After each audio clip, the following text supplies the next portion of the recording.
අපි මේ දැන් රැඳිලා ඉන්නේ ස්වර්ණමාලි දාගැබ ආසන්නයේ ස්වර්ණමාලි දාගැබේ නැගෙනහිර දොරටුව අසල. ඒ කියන්නේ වන්දනා බැතිමතුන් ඇතුළු වෙන සහ පිට වෙන දොරටුව නැගෙනහිර දොරටුව. ස්වර්ණමාලිය පිළිබඳ ඒ කියන්නේ ස්වර්ණමාලි දාගැබ නැත්නම් රත්නමාලි දාගැබ කියලා සඳහන් වෙනවා.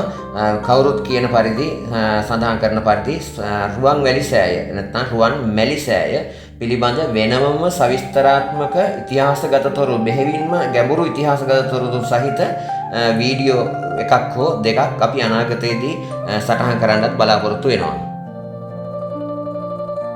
රුවන්වැලි සෑයට නැගෙනහිරින් පිහිටි පෙත්මග ඔස්සේ උඩමළුවතෙක් ඒ කියන්නේ උතුම් වූ විජයශ්‍රී ජයශ්‍රී මහා බෝ මළුවතෙක් ගමන් කරන පාගමනකින් සටහන් කරන වීඩියෝවක් තමයි අපි මේ ගෙනහැර දක්වන්නේ.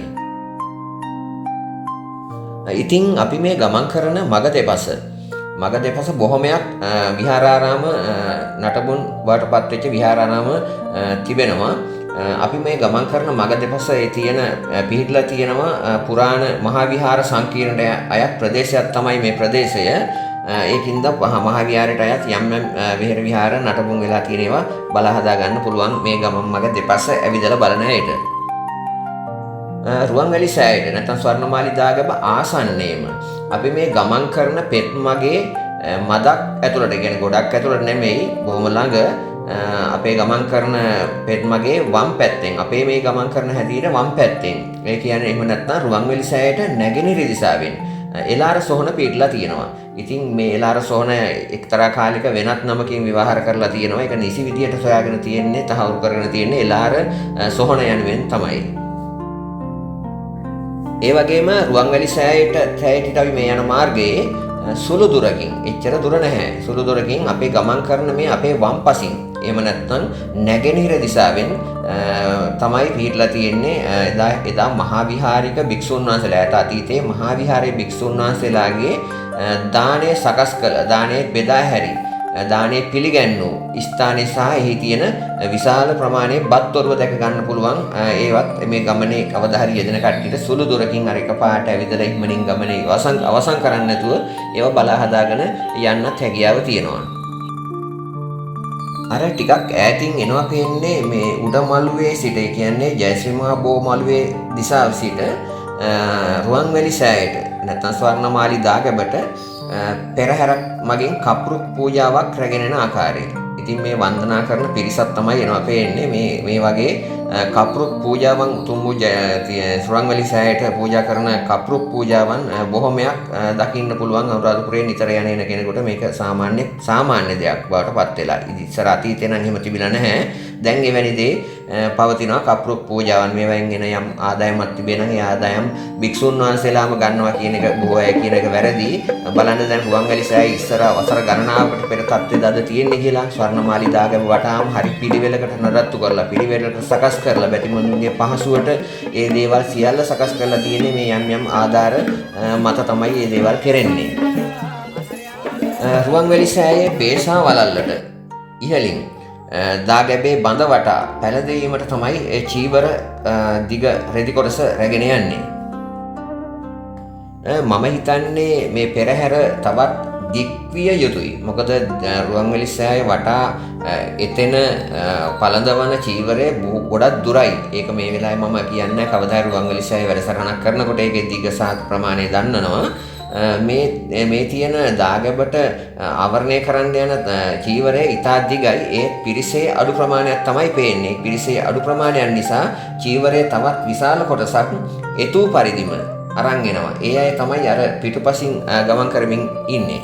මේ අපි යන මේ පෙත්මගේ ඉදිරියේ කියන්නේ පෙත්මග අවසන් වීමට අපි ටිකක් ආසන්නයි. මේ ඉදිරියේ අපේ ගමන් කරන වම් පැත්තෙන් එහෙම නැත්නම් පිහිටි ආකාරයට කිව්වොත් නැගෙනහිර දිශාවෙන් ඒ කියන්නේ නැගෙනහිර දිශාව කිව්වට අපිට දැන් කියන්න බෑ ඒක. මොකද හේතුව ඒකට ස්ථානීය දෙයක් අපි නම් කරන්න බෑ.